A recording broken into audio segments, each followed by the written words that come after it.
everybody. My name is Sharon, and I'm a alcoholic. um, yeah, Thomas was right. My home group, um, my family was very, very small. I was an only child, and no cousins in the area. Only one set of aunt and uncle, and they died when I was pretty young. So it was just this tiny little family of me, my mom, and dad. Luckily, I did have friends, but I don't think that had anything to do with my alcoholism. I think I was born an alcoholic. I've always believed that from the very beginning of my alcoholism. I started drinking when I was, and I didn't say thank you, Thomas. Thank you. I started drinking when I was 15. And the first time I grew up in Paulsville, also very, tiny town over in Kitsap County across the water, very secluded area. Um, so about all we did over in Kitsap County in all the schools, but I went to North Kitsap, was drink. There really wasn't anything else to do. That was pretty much it. So as soon as I got a drink, I fell in love with it. The very first time I took a drink of wine, and was very nervous, like I am now. But I don't want wine now. No wine, no booze, nothing. I just knew it hit me, and it felt like I was in a different world. I felt well, this is. I felt tingly. I remember the feeling exactly. I felt tingly, and I felt like, um, well, everything's coming together because I was with a bunch of other people, and I felt like all of a sudden I could talk, I could relate to everybody, um, and I was on a triple date. Uh, yeah, it was a triple date, and I was terrified because I had never been around boys. Well, I'd been around boys, but I never could relate to them very much. I was, no brothers. My dad was deaf. He went deaf after the Second World War. So our house was very much women. It was just pretty much me and my mom. My dad was gone a lot. He turned into this fantastic fisherman, river fisherman. And I think because he wanted to be out in the woods, because he didn't have to talk to anybody, he liked fishing. But I also think after he went deaf at 39, I think he just, he retreated into himself completely. And so it was just me and my mom all the time. So it was just women talking. Didn't really relate to guys that well. But anyway, so I was on this crazy triple date, and we were in some cabin in the woods, and um, I was very scared of this boy. So as soon as I took this drink, I thought, wow, now I can relate and talk to people. And then after that, it just turned into every chance I could get, I drank wine. And nobody said anything against that, except my mother, of course. She did ask me if I had had something to drink, and I lied, of course, because I was a fantastic liar. I love to lie, and not anymore. I don't. If I tell what's called a little white lie, I feel horrible, and I try not to ever tell those little white lies. But I just lying was kind of like my way of talking to people. It wasn't that I really made up stories about, my life. I wasn't the Queen of England or, anything. I was just, or the president's wife. I don't think they would have believed that because I was 15. But anyway, um, it just seemed to come out all the time. Every time I would try to Well, I guess the very first time I lied, I was 5 years old, and I was jumping over this bush in our yard, and I wrecked the bush.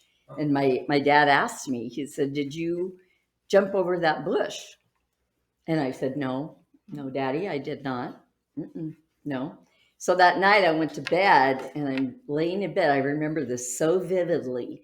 And I'm laying in bed. My mom and dad are in their room, and I can hear them. And my dad's saying, "She lied. She is the one that jumped over that bush. There's nobody else here. Did you jump over that bush?" "Yes, my mother." And she said, "No, I don't." He said, "I didn't think so. And I didn't jump over the bush. So we know who did." But I still, even the very next day, he asked me about it. And I said again, "No, no, I did not do that. I didn't wreck that bush." And it was a rental house. So, it was kind of not a real big deal, but he said, "I don't like you lying." And it just kind of took off from there. I would do things like I'd get my report card, and I'd have a D on there. So I'd try to transfer it into a B.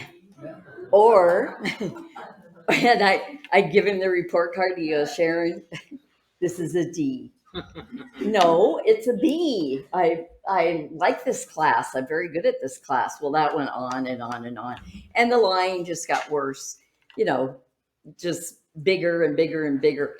Now, the one good thing I had was that my dad, when he took his hearing aid off, because he was very deaf after the war, he was a Marine. So, he was on the ground fighting. And he'd take his hearing aid off at night. He couldn't hear a thing, nothing. So when I got into high school and I really took off drinking, me and all of my girlfriends, we could come back to my house, and my poor mother was waiting up. She always waited up, and we get in the house, and he never knew. He really never knew that I was such a drunk. My poor mother did, and she would say, "You can't, you're drinking. You can't drink." Her dad was an alcoholic, but he did not become an alcoholic. My grandfather was an alcoholic.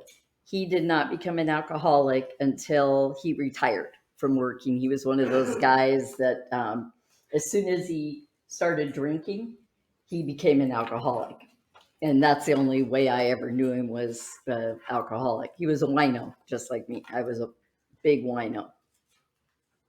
And then I found out years later that my great grandfather was an alcoholic. He was a jockey from Ireland.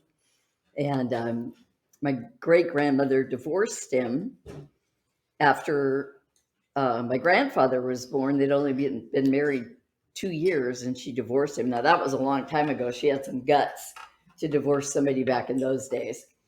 But, it runs in the family. It just runs. That's what my personal belief is. And so, I became an alcoholic. No, I lost my place. Where was I? I don't have any paper to relate to here. Nothing's written down. Just telling my story. Okay. So, I did the high school thing of drinking. I mean, we drank every weekend, every Friday and Saturday night. And then I graduated from high school, just barely skimmed out. And then went to a little junior college. They called them junior colleges back then. And went to a junior college and was able to get my grades back up enough so I could go to Central Washington, because I thought I wanted to be a teacher. I hate kids. There's no way. No, I don't. No, I don't hate kids. I don't at all. But I did not want to be a teacher. Not of those little rats that run around and scream all the time. They're cute. They're really cute, but no, I didn't want to teach them. They're scary. But so I switched over to sociology, but I didn't do that for very long because my poor parents, they were so good to me. They paid for everything. They bought me a car because Ted Bundy was running around Central Washington at the time. So they bought me a car. They paid for all the classes. They paid for my food. They paid for everything. They were so good. But my dad was really proud that I was going to college. Very, very proud. But the problem is I really wasn't going to college. I was, there were the classes and there was the list, but I really didn't make it to those classes very often. And the drinking got worse and worse and worse. And I had blackouts for a long time. And finally, I fell in love, of course. I fell in love. But, it couldn't just be love on a normal basis. It had to be an obsession kind of love where, if the guy talked to another girl, it was like, oh, God, you're going to leave me and I love you so much. And, that kind of goofy, crazy love thing. And he ended up moving in with me and shared my apartment that my parents were paying for. And one time my mom and dad came over and, I became a cocktail waitress. Well, because I decided not to go to school anymore, but I wasn't going to move back home. And my parents said, you have to move back home. We're paying for everything. We're not going to pay for it anymore. So I said, well, no, I'll find a job. So I did. There wasn't much in Ellensburg to do work-wise, but I did find a job as a cocktail waitress at a Holiday Inn. But my dad had the idea that, you wore those little short skirts that bloomed out or something, and that it was a bar. And I said, no, it's a cocktail bar. It's not a dirty, cruddy, dark black place. Dark place where all the lights are down. And my poor dad, he was having a fit. He thought that I was going to be a prostitute at any moment. I mean, he really did. And so he sent my mom over and she went and watched me, and I just wore normal clothes. It was fine. It was the nicest place in town. And it supplied the money for drinking. I was able to, oh God, really cool. I was able to keep drinking and stay in Ellensburg, which I did love living over there. And, but the drinking got worse and worse and worse. And there was other extracurricular activity on top of that, that was a lot of fun. Back in those days, I mean, I thought it was fun, but it just, it just kept getting worse and worse. Well, I finally ended up moving back over to Kitsap County, and I had a lot of friends. We did a lot of stuff, but everything involved drinking. And had a lot more blackouts, had a lot more insane times. I started getting very upset very easily. And apparently I did some pretty embarrassing things. I'm not quite sure what they were because I was in a blackout. So I have no idea, and I wouldn't let people tell me what they were. I just said, no, I don't want to know. I have no. And they say, don't you want to know what you did last night? I went, nope, do not want to know what I did. And then all of a sudden people started dropping away. And a really good friend told me, she came to me, I spent the night on her couch, and she came to me and she said, I love you very much. We've been friends since we were sophomores in high school. And I got to tell you, you're sick. You're really, really sick. And there's something going on. She said it has to do with alcohol, and, you're out of control. Well, I was like, you're crazy. I'm fine. I'm absolutely fine. There's nothing wrong with me. I said, there's something wrong with you. There's got to be. You're not seeing me the right way, or when we go out, you're just kind of you're kind of blah, and so I get a little kicked up because you're not much fun anymore. And but I knew, I knew that she was right. I knew I was out of control and pretty much out of my head and just hooked on the booze and um, really hooked on the booze. I knew positively, absolutely that I was crazy, but I was not going to do anything about it. And I had known pretty much from the minute I took a drink that I was an alcoholic. I just felt it right away. But so after she talked to me, some other people started talking to me and telling me what they thought, and I always said no, no, no, no, you're wrong. And then I ended up moving to Bellevue to go to work, and um,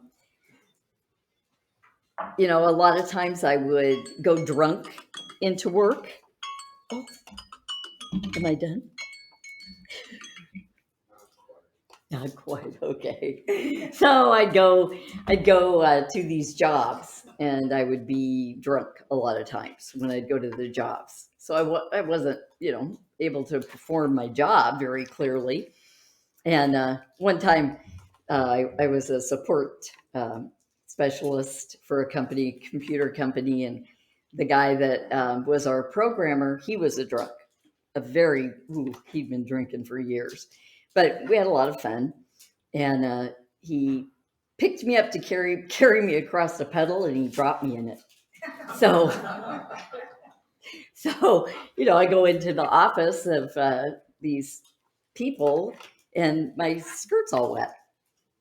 So, it became like embarrassing stuff like that all the time. Something weird was happening all the time, everywhere I went. And then, it lasted for another good 4 years, the drunkenness. And of course, it was worse and worse and worse and worse. And then finally, one day, I went to the liquor store, or to the grocery store, to get my wine. And I had just gotten married, and I didn't want my husband to know. So I'd get these big fat Gallo jars, those green Gallo jars of red wine.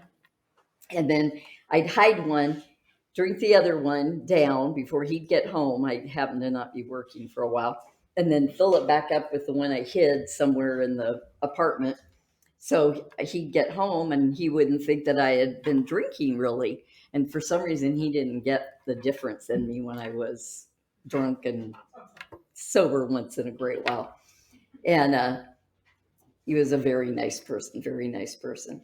But I was getting ready to get out of the car. I had two green Gallo jars of wine, and I dropped them because I had to go upstairs, and I dropped them on the cement, and they just crashed. And I can still see that in my mind. And I thought, God, you are a drunk. This is horrible. You are such a drunk. And you're going to mess up your marriage. You've already messed up your life. The only reason I married that guy, poor guy, was because he was like a lifeboat. My mom called him my lifeboat. And after I got sober, I realized I wasn't in love with this poor guy at all, and that I had just grabbed a hold of him because I was really sinking, and he was my lifeboat, and that's exactly what it was. It was not a very nice situation. But alcoholism for me was just it was so easy. It was so easy. I don't think I could have ever done anything else except and I call myself a drunk because I don't think I could have ever been anything else except that. It took years of the drinking to be able to figure out, as soon as I started to get well, or weller. No, not weller. It would be well. I don't consider myself ever well. I'll always be an alcoholic. I don't ever want to pretend like I won't, because I'm afraid I'd drink if I did. But as soon as I started to become sober, and 1 year, 2 years, 3 years, 4 years went by, I still considered myself an alcoholic, and I'll always be an alcoholic. But actually, it's good because it's brought me so much joy to be able to get sober, stay sober, and to meet all of you. You know, there's a lot of people in this room that I know, thank God. And I've had the privilege of getting to know all of you because of AA. I don't know that I would have ever hung out with any of you, you know, because no. It's just that we would have maybe never crossed paths except in some dingy, you know, bar somewhere. Maybe I wouldn't have talked to you because I would have been puking probably more than anything. Is it over? It is. Oh, good. Okay. Well, I would like to introduce Thomas. And, you know, I've been in many meetings with Thomas and thoroughly enjoyed everything he's had to say, and been down here at Intergroup with him and done a lot of other stuff, you know, and he's just a wonderful, wonderful, very kind man.